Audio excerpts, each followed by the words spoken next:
What's up, man? How you doing? Good. How are you? You up there in Chicago right now? Sure am. All right. The big windy city. That's where my wife is from. She grew up in Berwyn. Oh, nice. Yeah. My neck of the woods. Oh, yeah. Excellent. Well, that means, heck, you like that. Was it some Norby's beef or something like that? Italian beef is big in Chicago, man. You got a lot of good beef. Johnny's beef is my personal favorite. Well, coming from the Windy City, I mean, there's so much music history up there, and so many people have entered the Rock and Roll Hall of Fame from Chicago. What is that like for you to grow up inside that shadow? I mean, it's awesome. I was, Chicago's a great music city, and I don't know that I'd be as into music as I am now if I wasn't able to, because it's such a big city. So many people come through town, right? There's always live music to be seen. So it really is great. One of the things that my wife experienced when she was up there with her husband, because he's a record producer, everybody moves to Los Angeles from Chicago, and it's like, wow, I would like to see it go the other direction. People from LA moving to Chicago. Right, that'd be cool.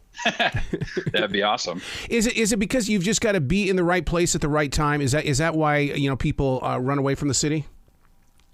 I think so. Yeah, as far as music stuff goes, I think there's some sense of definitely right place at the right time. Plus the weather's nicer in LA, so there's that. Doomsday Devices, man, you got to tell me what this is all about, because it seems to be so right now. Because my God, we're facing a lot of walls. Yeah. So that was actually one of the last songs that we wrote for the record, and it really kind of came together. Tom, our singer, had kind of been kicking around those lyrics of maybe doing things that are bad for you. You're going to keep doing them anyway. And then Quarter Life Crisis was like a lyric that he had been trying to work into a song someplace, and it kind of just came together. It was every once in a while one of those songs just happens for you, and that was definitely one of them for us. I love those moments like that, and I especially love to document them, because I'll take in my notebook when I go in the studio, and it's like, okay, this is what happened, because I know that once the project is done, you're going to forget what you were doing inside that studio because you're growing forward. Oh, totally. Yeah, and so like some of this, definitely, that's absolutely true. And some of the songs in this record we had actually written, we had been playing for quite a while before we ever actually got a chance to lay them down. So, yeah, I wish I would have paid closer attention to those sort of conversations and that stuff. It would have been cool to see. So the music was road tested then. So many fans got to hear it beforehand. Yeah. And so it was, and well, really what happened was we recorded the album in 2019, and then right around we were getting ready to release it, the pandemic happened. So everything in Chicago, at least, was shut down for, a year. And then it took us kind of a while to get back on our feet. So yeah, a lot of the songs we have actually been playing for a couple of years now. But that said, it's really nice to actually finally get it released, have people start to check it out and appreciate it. So it's been cool. You've got some thrashing going on there, dude. Music is starving for that right now. We were so electronic for so long, but man, you aren't afraid to thrash. Oh yeah, it's Gibson through Marshall and real drums and stuff. You hear a lot of records that sound very, very produced, and that's something that we tried very hard to avoid. Are you afraid of the AIs coming in? Because when they can sit there and they can recreate Joe Rogan, and he had no idea they were even doing that. What is it going to do to music? Man, I didn't even, until right now, I didn't even think about that. That scares the heck out of me. But I don't know. I'd like to believe that at some point you'll be able to figure out what's real and what's not real. Yeah. And there'll probably be some AI tool that you use to figure out if it was made by another AI, right? It's nuts. Who designed that album cover? Because if you're not putting that on a T-shirt, you're missing out on a bunch of money, man. So that is actually designed by Casey Sass, who is an Austin, Texas tattoo artist. Everybody should check him out. He is the friend of our drummer. And so when we were putting the record together, our drummer was like, you know what? I know this guy. He does traditional tattoos. I think he could make something cool for us. And that was there wasn't any back and forth. We sent Casey the record. He sent us that back in a couple of weeks, and we're like, yeah, this is awesome. It is available for T-shirts.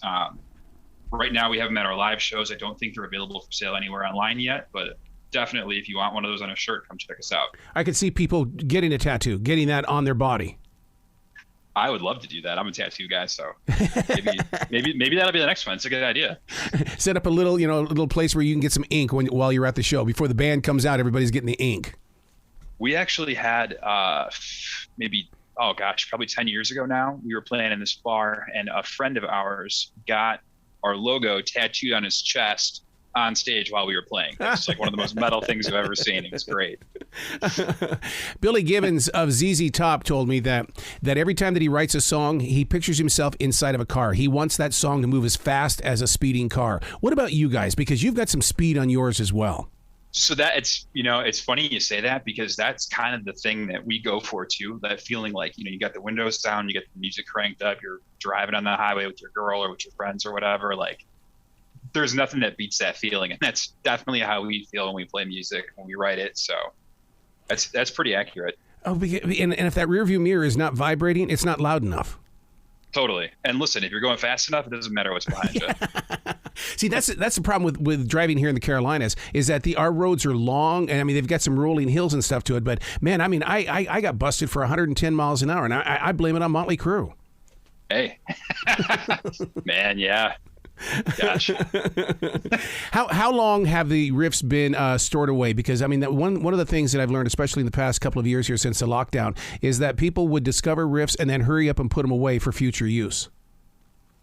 Yeah, so actually that main lick on Doomsday was something that our bass player, I believe our bass player had written that quite a while ago, and we kind of, we were just jamming on it, and eventually we found that song to put it in. So some of those riffs, come out of nowhere. Some of them we've been working on, or how do I want to say this?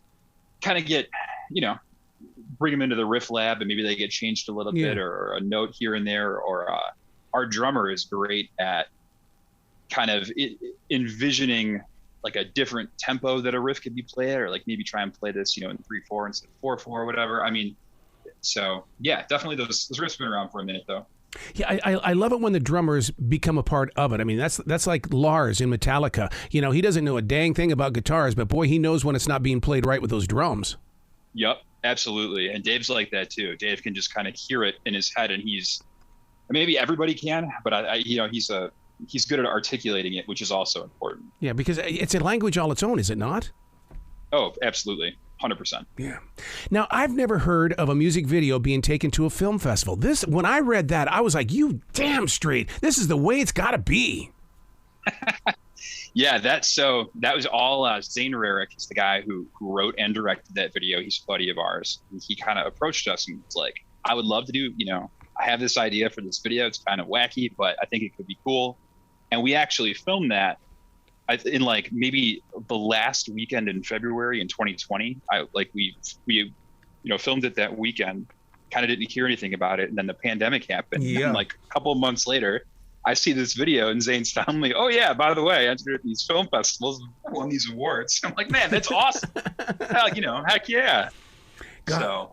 Man, the mere mention of February 2020, I mean, right away, my mind goes, oh, my God, that's when everything started shutting down. Once we hit March, I mean, my calendar instantly went blank. Yeah. Yeah, that was scary. Like, I remember sitting at my desk at work, and my phone was blowing up because I'm a big sports guy. And so all of my sports teams notifications, the games were getting canceled. Yeah. So it was like one after the other. I'm getting all these notifications that like, this is canceled, tomorrow is canceled, this is canceled. That was crazy. And yeah, and in Chicago, like I said, everything really shut down. So what did you discover during that time period? Because I mean, even Paul Stanley, I think one of the things that really warmed me up about musicians was when he looked into that camera during the lockdown. And he says, "I'm gonna sing out of tune. Just get used to it. We don't all have good days." And I thought, my God, that's the way that every musician, should connect with their fans. I'm going to sing out of tune. That makes a lot of sense. I like that. I think for me, it really made me it drove home how much or how important music was to me. Because I'd been playing guitar forever. I've been in bands since high school, and sometimes it feels like a chore, right? Sometimes you don't want to drive to rehearsal. You don't want to practice. And I think you kind of take it for granted. And then all of a sudden, once it's like, that rug's pulled out from under you, you really, really realize how lucky you are to get to do this. So that was my big takeaway from that time was like, I really now I enjoy it more. I think I try and appreciate it more. And like, even if, look, if Speedfreak breaks up, whatever, just the fact that I get to hang out with my friends and make music and do this, it's awesome, right? I mean, isn't it a modern day miracle? It's not really supposed to happen, but it does. Yeah, exactly. Like it, yeah, that's a good way to put it. I mean, it's like, if you've ever jammed with your buddies and you guys all kind of look at each other. And you're like, that's it. That's great. Like you just have those moments that make it worthwhile. See, that's what I love about Lindsey Buckingham and Stevie Nicks is that they would look at themselves and you're going, oh, I've been there. I've been there. You wrap up a song or you're singing lyrics and you're looking at, your bandmate up there on stage. And it's like, there's such a connection. Yeah. Yeah. I mean, I don't know that Tom and I have the relationship that Lindsey Buckingham and Stevie Nicks did, but no, but you just like, every once in a while you get one of those moments and it's just like, this is for real. You're really, it's special, man. It's, that's the only word I can think of to describe it. It really is special. Fans of music have really levitated toward live music again, which thank God. And I'll tell you how it's changed here in the Carolinas. They actually have live music in grocery stores here in Charlotte. Really? Yeah, That's they awesome. sure do. They sure do. And people come and a lot of our grocery stores feature bars. And so they have the bars and they set up the band near the bar and people shop and have beer and listen to live music. That's amazing. I need to think about moving to Charlotte. Jeez. That sounds great. What's growing in Chicago that's surprising to you when it comes to live music? Well, like I said, everything had kind of been shut down for a while. Yeah. And there's and actually, so now there's a lot of newer venues popping up and maybe places that occasionally had live music seem to be booking more bands now that everything is open again. It seems like there's been kind of this, I don't want to say resurgence, but like this feeling of like, people kind of remind themselves like Chicago's a great music city. Mm-hmm. And so it's cool for everything to be open again. It seems like people are kind of appreciating it again. And it's been really exciting. And maybe that's just how I feel and I'm projecting it onto, everybody, but it definitely seems like more stuff is open. There's more shows being booked. People are back into it. It's a cool time to be here for sure. The name, were you shocked that somebody hadn't already taken the name? Well, it's the name of a Motorhead song. So I'm sure actually somebody out there is also called Speedfreak. Every once in a while we'll get booked as like you'll see Speedfreak with a space in it, or Speed Freaks, the Speed Freaks, or something like that. There's a DJ Speed Freak, and I think when way back when we first tried to get our music uploaded to Spotify, like some of this DJ Speed Freaks tracks were on our page. So, it's. I wish the name was a little more original, but it is what it is. Or like they tell us in radio, well, if there's two arrows out there, be the best arrow. And so it's like, just be the best at what you do. Absolutely. We got to be the fastest speed freak, right? Who's gonna help that listener get the most traffic tickets, traffic violations? Yeah, right. Absolutely. Certainly not the DJ. Right. So where can fans of music follow you, find out more about the band, and really, as you continue to build up your merch library and stuff like that, where can they go to get that stuff? So, we're available. All our stuff is on all our streaming platforms. We're on Spotify. We're on Amazon Music. We're on iTunes. We're on Apple Music, if that's still a thing. Our Bandcamp is that's kind of the most direct pipeline to us. We're selling some limited edition CDs and stuff on our Bandcamp. I believe we have a Twitter. We don't tweet very much. Yeah. But if you're a Twitter guy, we're on there. I would say like if the best way to find out about us, check us out on Spotify. Come and see us at a show. We'd love to meet everybody. We want to buy you a beer. We want to hang out, have a good time. I say that's the best way. As a musician and as an everyday regular guy, do you go in there and look at your numbers on Spotify as well as iHeartRadio? Because I can't break away from that. I've always got to see what's going on when it comes to those numbers. So, yes, I would say our drummer is maybe a little bit more focused on that than I am. Mm-hmm. Not to talk about like my day job, quote unquote, but I do a lot of numbers and stuff at my day job. So sometimes I'm like, the last thing I want to do, after looking at analytics all day for work, is look at analytics for fun. But yeah, it's definitely like the other day I was like, oh my gosh, we have this many plays. We have this many plays. This is really cool. So I definitely check it out. I don't know that I'm following it obsessively, but it's cool. I mean, it's cool to be able to see that stuff in real time now, and like in a way that maybe you didn't used to be able to. So It's been nice. Have club owners changed in the way? Because I know in radio they'll go, "What do you got for numbers? Show me your numbers." And so you've got what are you doing on the social media? Right, and so our drummer actually owns Livewire Lounge venue in Chicago, nice. And so he was saying that's definitely something that gets paid attention to when you book somebody these days, because they don't care about how good you look or whatever. The first thing anybody will look at is always your Spotify, your plays, your Facebook, Yeah, and so in some ways it's great because it makes it so much more accessible to everybody, but it also makes it harder to get noticed. So yep. Kind of a double-edged sword. Man, you got to make your way to the Carolinas sometime, dude, so we can do a face-to-face conversation and share the journey and have some live sounds playing and all that. I would love that. Absolutely. We'd love to get out that way. As of right now, I don't know that we have any plans to go east. We're going to do a West Coast run later this summer, but nothing east just yet. It's coming. It's coming, because once people hear this new album and get into Doomsday Devices, I mean, it's coming.